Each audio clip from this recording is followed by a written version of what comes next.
Hello friends, welcome again to my YouTube channel, and today I am going to discuss some scenario and denials in the medical billing process.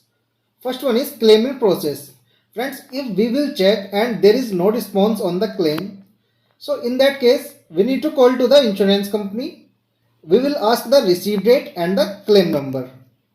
Then we will confirm the TET. TET means turnaround time. Next, we will ask that how much time it will take to process this claim.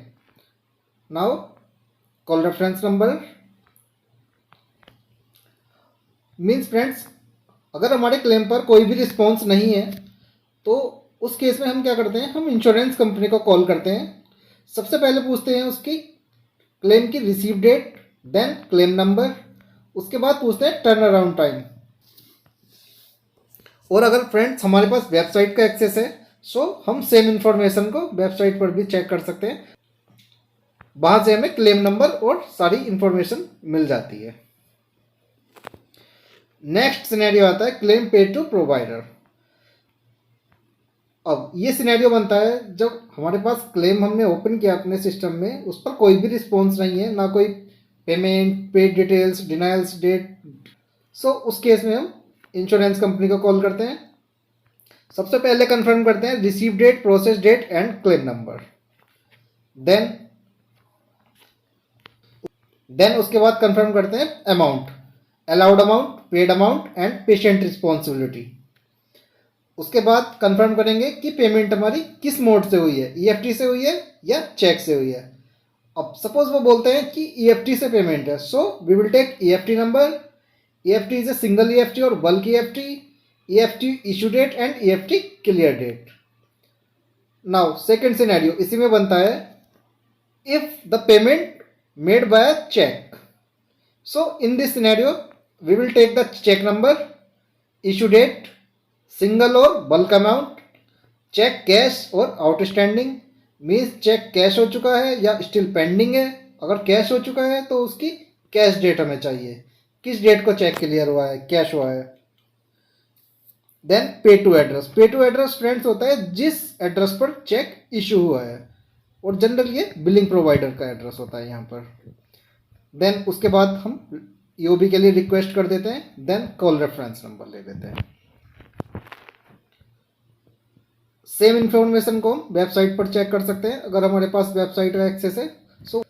सो वहाँ से हमें paid EOB मिल जाती है, और paid EOB से हम claim amount, paid amount कितना है, क्लेम नंबर, कितनी पेशेंट रिस्पॉन्सिबिलिटी अप्लाइड हुई है, चेक नंबर.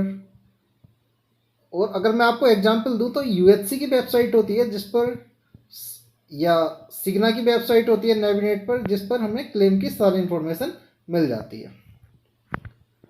लास्ट में कॉल रेफरेंस नंबर ले लेते हैं. देन नेक्स्ट आता है claim note on file. Friends, हम इंश्योरेंस कंपनी को कॉल करते हैं और रिप्रेजेंटेटिव बोलते हैं कि क्लेम नोट ऑन फाइल है. क्लेम, या सपोज कीजिए हम वेबसाइट पर चेक करते हैं, हमें कोई भी क्लेम नहीं मिलता. सो उस केस में क्या करते हैं, इंश्योरेंस कंपनी को कॉल करते हैं. देन सबसे पहले कंफर्म करेंगे क्लेम का mailing address and payer ID. Payer ID is for electronical submission and claim mailing address need to be confirm if claim send by mail. Then member policy effective date and term date. Member की policy की effective date और term date confirm करें. Then insurance की information confirm करेंगे, primary payer कौन सा है, secondary pair कौन सा है. सो उसके अकॉर्डिंगली हम करेक्ट इंश्योरेंस को क्लेम बिल कर सकते हैं. Then timely filing. अब इसमें भी सिनेरियो बनता है अगर टाइमली फाइलिंग ऑलरेडी निकल चुकी है, so we need to adjust that claim in most of the scenario.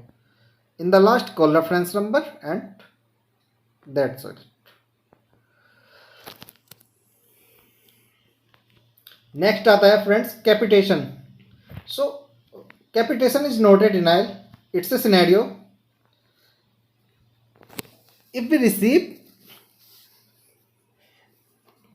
अगर हम इंश्योरेंस कंपनी को कॉल करते हैं, they are saying that capitation applied on the claim.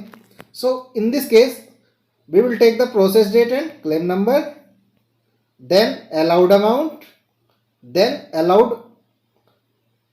then amount applied towards capitation. Capitation क्या होता है? Actually insurance company per member provider को per month एक फिक्स अमाउंट पेमेंट करती है, that is called as the capitation. So amount applied towards capitation, ये confirm करेंगे. Then उसके बाद मेंबर रिस्पॉन्सिबिलिटी कितनी है वो कंफर्म करेंगे. Then provider capitation contract date, कि प्रोवाइडर का कब से कब तक कैपिटेटेड रहा है इंश्योरेंस कंपनी के साथ. देन लास्ट में कॉल रेफरेंस नंबर ले लेते हैं. सो फ्रेंड्स, ये था कैपिटेशन. नेक्स्ट आता है नो रेफरल.